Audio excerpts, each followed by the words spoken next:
Just getting comfy. I was about to pick up my phone. My phone starts recording. I've not wrote a script. I've not even really planned what I'm gonna say. But I'm on nearly 4 weeks of being home with my twins. They're 6 weeks old tomorrow, but they spent 2 weeks in NICU. Because they're preemie. Somewhat expected with being twins. You know what? I'm munching on a Sainsbury's bourbon biscuit.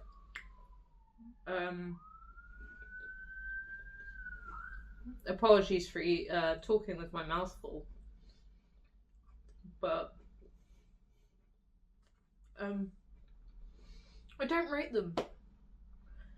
But that could just be because I'm now a mum. Which is a wild concept. I have realised that now that I'm a mum, I wonder if the reason why, in my experience, all mums love fruit is because it's like the only snack that you come to appreciate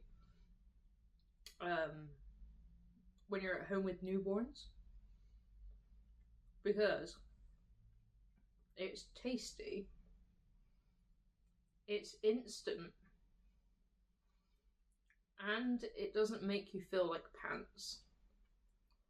Like, that's the issue. Like, bourbons, mostly tasty. I wouldn't rate the Sainsbury's ones. I'm now very tempted to go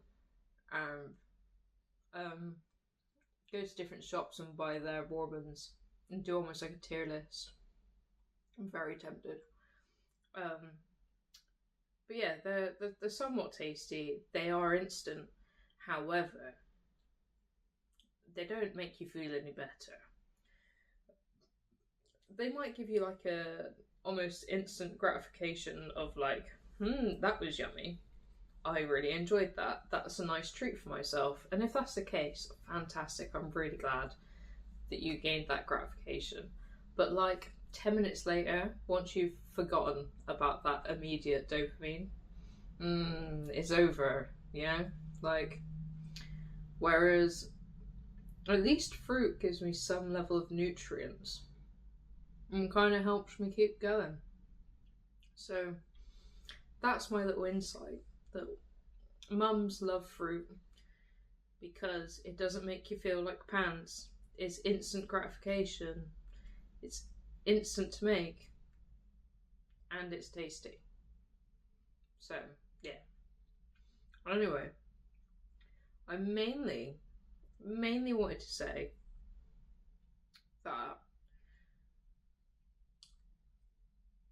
things that I wish someone told me before having babies. Like I said, I've got 2 newborn twins, which is the only reason why I added plural to that sentence, because I've only been pregnant once. I'm only going through the newborn experience at the moment once. This is my first time. Not convinced there's going to be a second. Not because of the not because I'm not enjoying it. More the fact that I had DCDA twins, which means they've got their own placentas and their own amniotic sacs, which is cool. Like, scientifically, that could mean that they're fraternal or identical, because I've got 2 twin boys. So we don't know yet, because if they're identical, if they've got their own placentas and their own amniotic sacs, it means that the fertilized egg, split within the first 3 days of gestation. So basically, the sperm met the egg, and then they went down into like the uterus. It split during that time. Then it implanted as 2 separate embryos, which is why they grow their own placentas. Whereas if it comes along, implants, then splits into two, that's when they share a placenta, and then depending on the gestation of when it's split, depends whether they share a placenta and have their own sacs, or they share a placenta, share a sac, or the very, very, very late is when they could even share body parts, so like conjoined twins. The only way we'll know if our boys are like fraternal or identical, at the moment they look very, very similar, but siblings can just look very, very similar. So we'll only know if we get a DNA test or if they grow up to look very different, at which point, if they grow up to look very different, then they're obviously not identical, i.e. if one has brown eyes, one has blue eyes. Because only since being a mum did I learn that all babies are born with blue eyes. And it's quite a royal blue, like it's really deep, or at least my baby's eyes are really deep blue. As opposed to when I think of blue eyes, I think of the light blue eyes. So yeah. Anyway, things that I wish someone told me before having them. Number one, buy Infocol. I don't care like what you're expecting when it comes to looking after them. Just buy a bottle, because it's a tenner for one bottle. That's like 80 doses of Infocol. And it will at least be here when you start feeding them. And if you have any issues, you can try it out. If it doesn't work for you, it was only a tenner, right? But Lord, did it make my experience much better. So Infocol breaks down like the bubbles, which means it makes it like smaller bubbles in the milk, which means it's so much easier to burp them. And burping can be the difference between you getting some rest and you not getting some rest. That is obviously amplified by the fact that I've got two babies and not just the one. And quite often I am doing everything, in the sense that my partner's already back at work. So yeah, Infocol. That is INFACOL.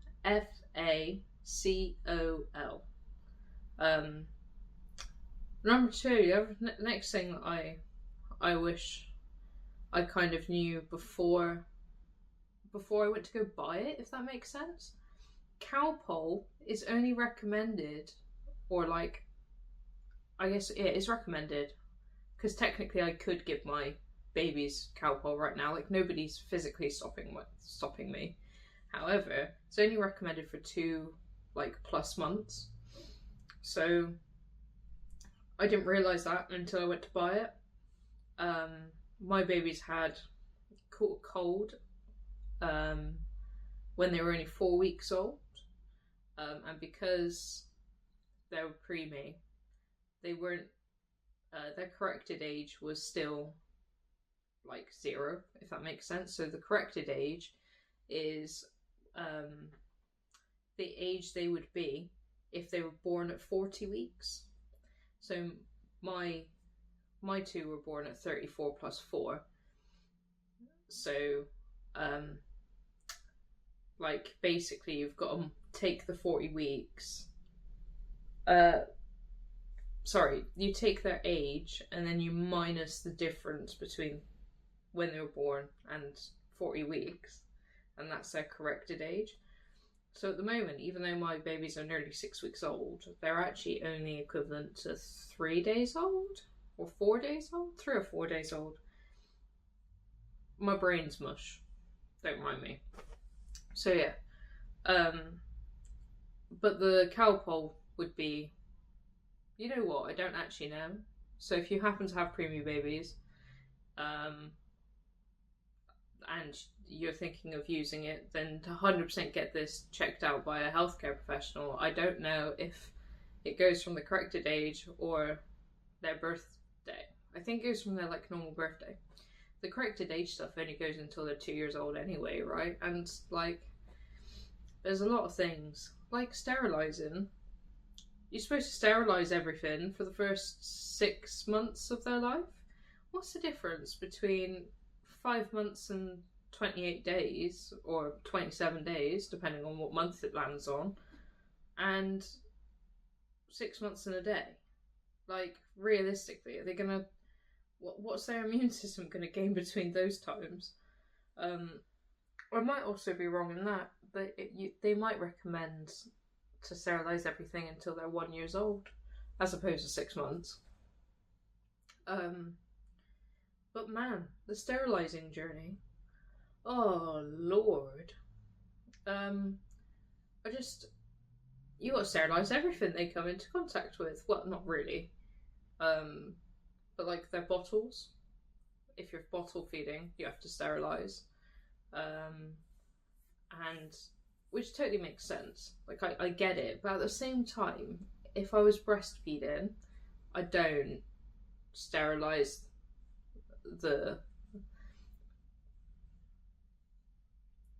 you don't sterilize the goods before feeding them. You just kind of go and they're away. My healthcare visitor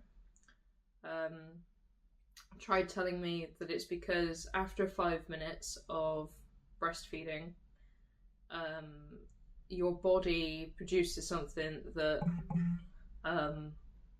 like antibodies and things like that then protect them, and that's why you don't need to, sterilize your boob. But you do definitely provide like your antibodies and stuff. That's why like breastfed babies have extra protection against infections and illnesses. However, it's normally breastfed babies that tend to get thrush in their mouth, which is like, well, most people know what thrush is. I'm not going to explain thrush. As opposed to bottle-fed babies that don't tend to get thrush in their mouth. Also, another fun fact / something I wish I knew before having the babies: if you're worried about them, just take them to A&E if they're under a month old, because every single time I've ran 111, which is like an advice service in England, it doesn't matter how poorly they are, they've just sent us to A&E or like children's emergency department, because they're under a certain age, so they want them to be seen. And that's kind of like the end of it. And I got told by one of the pediatricians in the hospital, for as long as they're under a month old, if you're thinking of ringing 111, just bring them here, because otherwise you'll just waste your time.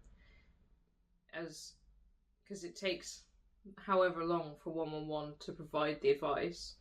And at that point you may as well already be at the children's emergency department. I hope for anyone out there that you don't have to deal with that, but I'm pretty certain that most first-time parents end up at the children's emergency department within the first month of their children's life, because children do weird things. I mean, I wasn't even worried about one of mine. Like, I just wasn't worried, and then I got called by the so like I said, they were in NICU, so I got called by like an outpatient's number saying they would like just want to catch up, like see how the babies are doing. They asked me some questions, and like one of the questions they asked me, I was like, yeah, I mean, they kind of do that. And they were like, what do you mean they kind of do that? And I was like, well, they kind of are a little bit blotchy, and they kind of do breathe, and I can see their ribs a little bit.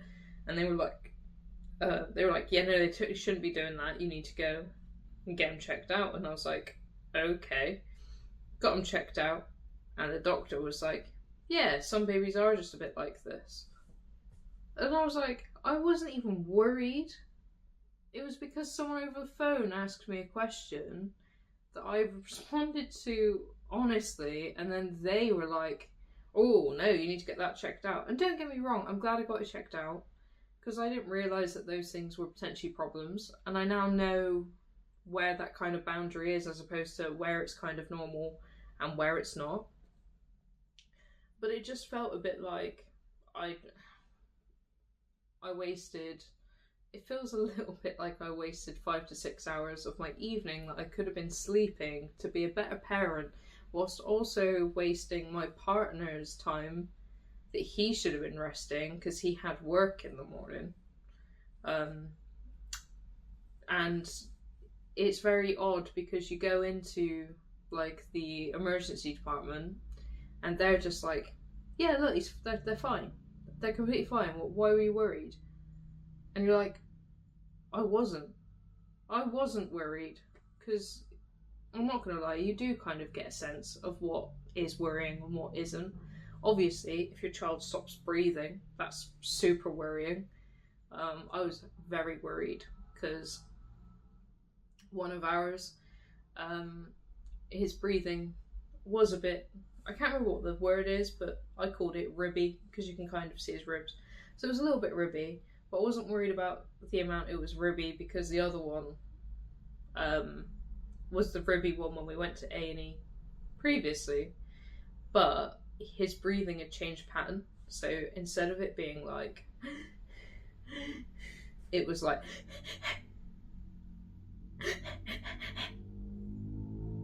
so I got worried about that because one, it wasn't normal for him, and two, there was like the extended pauses, so I couldn't tell like how much he was breathing and how much he wasn't, if that makes sense. But yeah, you get a feeling for what is and what isn't right for your child. However, the other side of that, the flip side, do not feel like you're wasting time, money, resources if you are worried about your child and you are going to the emergency department, because like your baby's health is what matters most. Well, your health as well, but at the end of the day, everyone being happy and healthy is what matters most. So yeah. Also, reusable wipes are amazing. These ones have gone a little bit scraggly, but that's only because I bought the wrong size.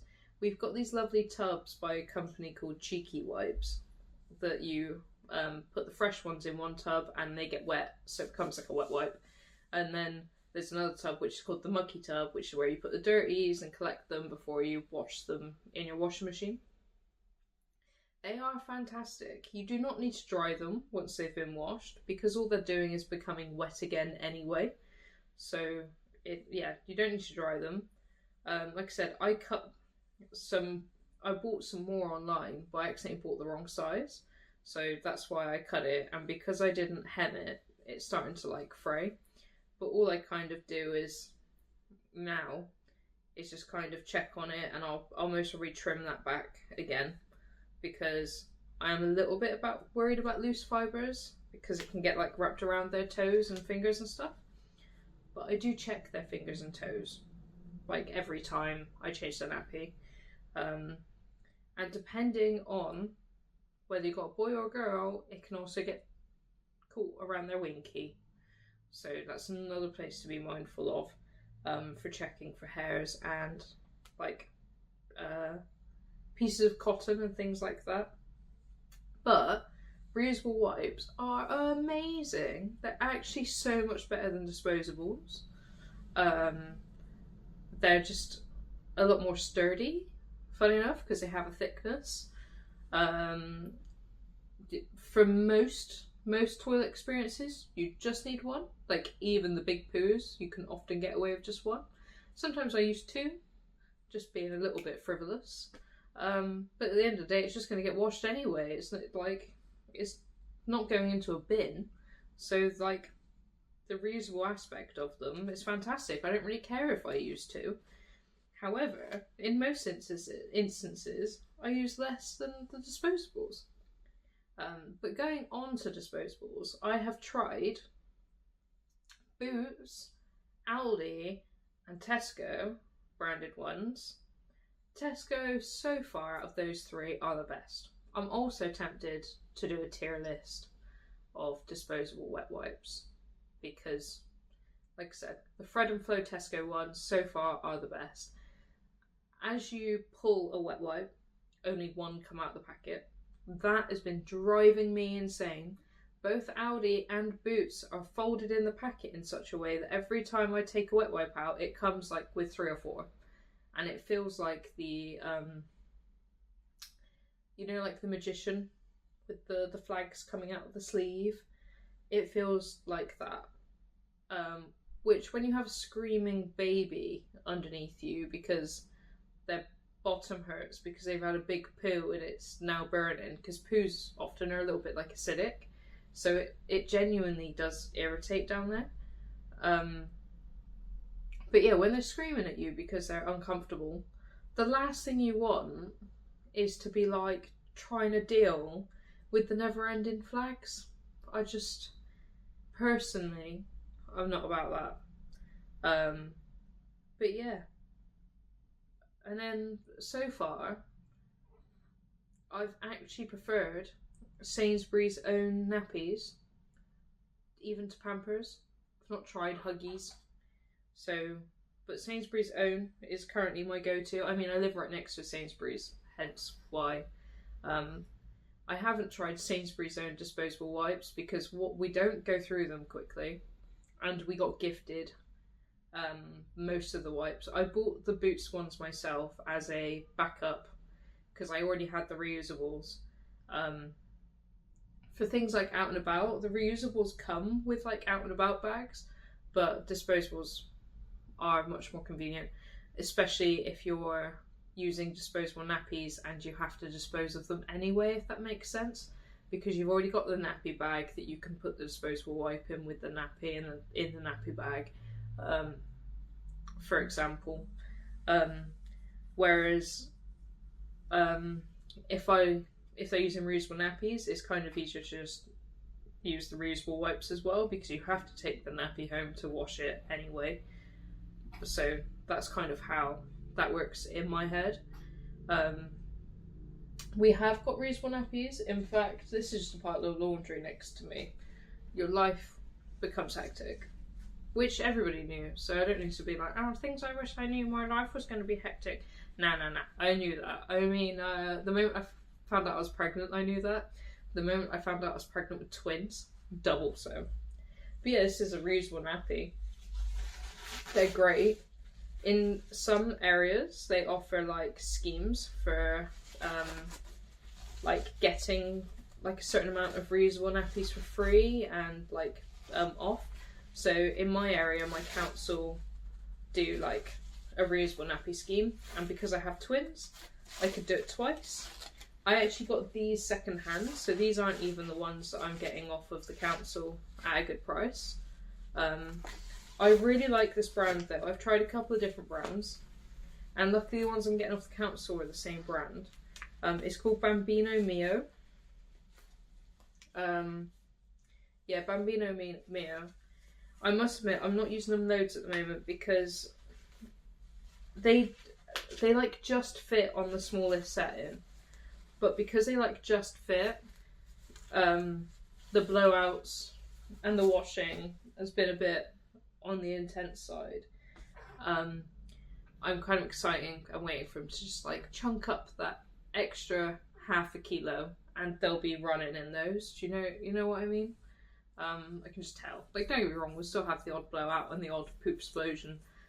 That means that we're gonna have to change their clothes multiple times a day and things like that. However, I know that once they're that little bit chunkier, we'll be pretty much going. I think that's most probably enough ramblings for now. I don't know if I'll ever make another one. However, I will say doing this has made me feel a lot more human. I was feeling a slight slave to the hunger earlier today. A little bit lonely, just from human interaction. And even though like this technically isn't human interaction, I'm technically talking to my mobile phone that's just propped up on a stand. The fact that maybe another human on the other side is going to listen to me, or not even. I think it's just the act of talking It actually really helps. So if you are a first-time mum, I'm not saying you have to make a video and post it anywhere. You do not have to do that. However, sitting down and talking things, even if you're just explaining like how you feel out loud to yourself, try it. Even better though if there is something you are talking to, i.e. your mum, your dad, a friend, because you're worth it and you're the best parent to your babies. You're amazing, you're doing well, even when it feels like you're not. So, oh, so one of them's grizzling. They're both behind me. Yeah,